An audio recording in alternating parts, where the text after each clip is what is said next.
Welcome everyone to ADHD with Fabu. This is our first video about ADHD. So to start off, I thought it would be cool to clear off the air and talk about why boys are more likely to be diagnosed with ADHD than girls.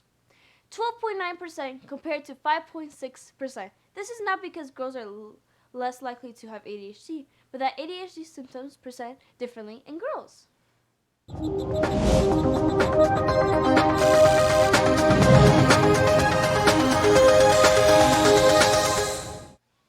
First off, I want to clarify I'm clearly not a doctor, obviously, so any of all information is what I've researched and my personal experiences.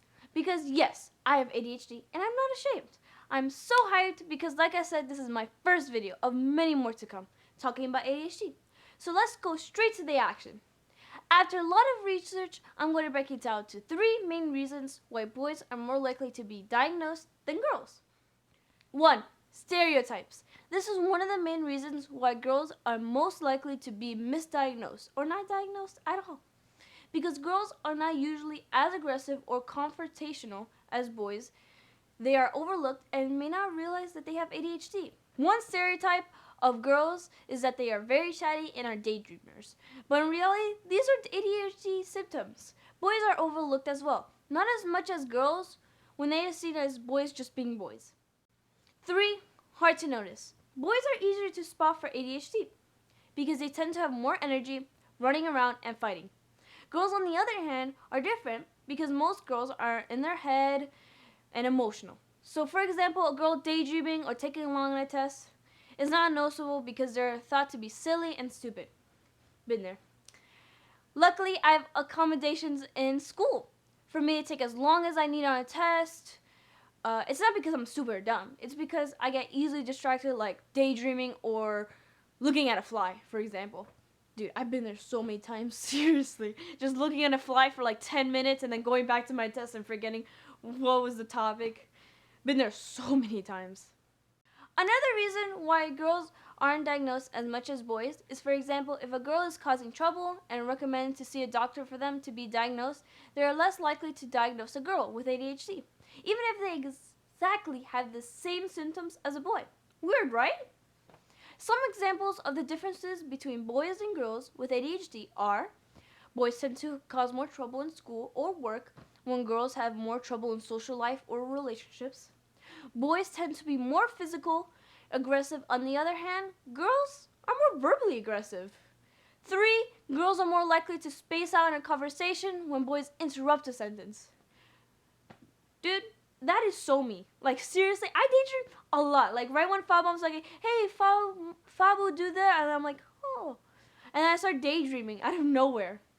Boys tend to have more external symptoms where they affect others, whereas girls tend to have more internal symptoms where they are more likely to hurt themselves. Girls tend to have low self-esteem, anxiety, and depression, where boys have behavior issues. Girls tend to focus on negativity, where boys tend to get more frustrated. A study by Stephen Hinshaw and Joseph Bitterman found that girls that have ADHD are more likely to self-harm and attempt suicide. And boys are more likely to have bipolar disorder and psychiatric hospitalizations. Girls tend to be more depressed and focus on negativity or hurt themselves. And I bet you're wondering why. It's because when girls haven't been diagnosed with ADHD, they don't have an explanation for what is happening to them. And they feel like there's something wrong with them. And they're the only one who's drowning while, for example, her friends are succeeding in life. If you're watching this because you probably went down our YouTube rabbit hole, been there, sister, I just wanted to tell you you're not alone. And you could join our Discord and we could talk about it. ADHD is very complicated and twisted. But one thing I know for sure, there are people like me who could say I've been there. Whether you're a boy or a girl with ADHD, don't feel ashamed. You are beautiful the way you are. And sorry to break it down to you, there's no cure for ADHD. We just need to embrace it and use it to our advantage. Changing who you are to reflect what is perfect in your mind is dumb. Because you're already perfect. Even if you don't have ADHD, you're not alone. You too are beautiful and you're amazing. And by the way, I hope you love this episode.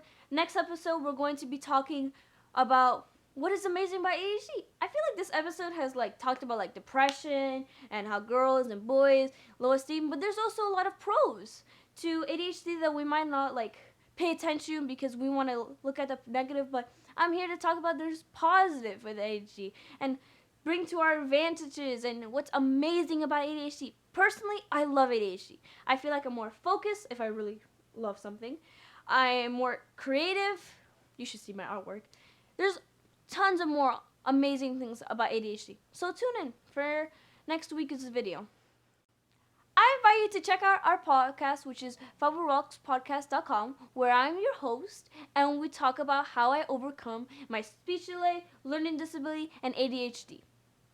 And like always, just be yourself, because that is Falicious. Bye!